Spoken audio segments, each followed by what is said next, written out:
This is a chilling story where a bright, beloved woman vanishes under violent circumstances, and the truth hides in plain sight for decades, until science, persistence, and guilt finally bring justice. She was smart, she was kind, she was a newlywed with her whole life ahead of her.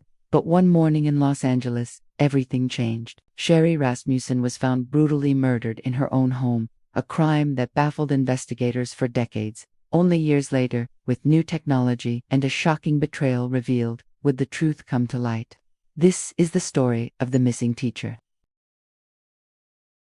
Sherri Rasmussen was only 29 years old. She was a nurse, a rising leader in her field, admired for her intelligence and compassion. Friends remembered her as radiant, someone who lifted others up. She had recently married John Rutan, a handsome young man she deeply loved. By all appearances, Sherri's life was full of joy, promise, and a bright future.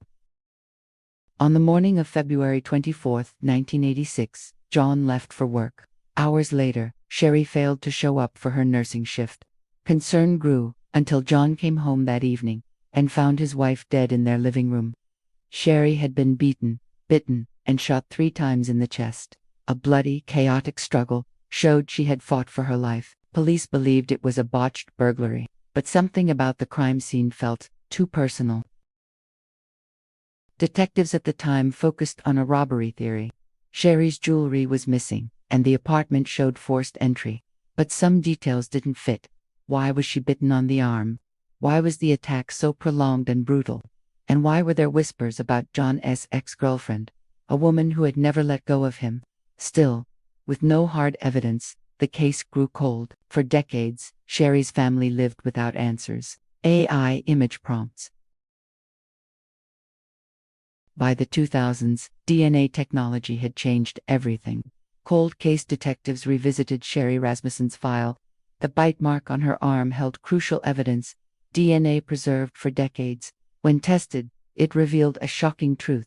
The killer wasn't a burglar, it was a woman. Suddenly, suspicion turned back to someone investigators had long ignored: John's ex-girlfriend, a woman named Stephanie Lazarus.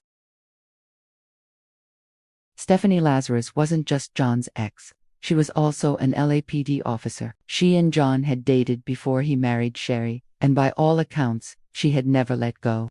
Friends remembered her as jealous, even obsessive.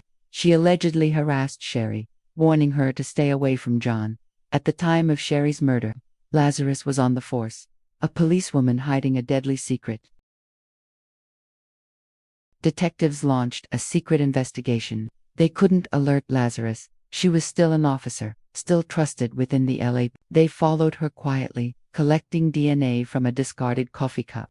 The results were undeniable. Her DNA matched the bite mark on Sherri Rasmussen's arm. After decades of silence, the killer had finally been unmasked. In 2009, after more than 23 years, Stephanie Lazarus was arrested. The trial was explosive. An LAPD officer, once sworn to protect, accused of the ultimate betrayal. The evidence was overwhelming. In 2012, she was convicted of first-degree murder and sentenced to 27 years to life. Justice for Sherri had finally come, but the cost was decades of unanswered questions, a family's endless grief, and a chilling reminder that killers can hide in plain sight. Sherri Rasmussen's story is one of love, betrayal, and justice delayed but not denied. A life full of promise was stolen, not by a stranger, but by someone consumed with jealousy. And in the shadows of Los Angeles, a killer wore a badge for years before the truth finally came out. This is the tragedy of the missing teacher.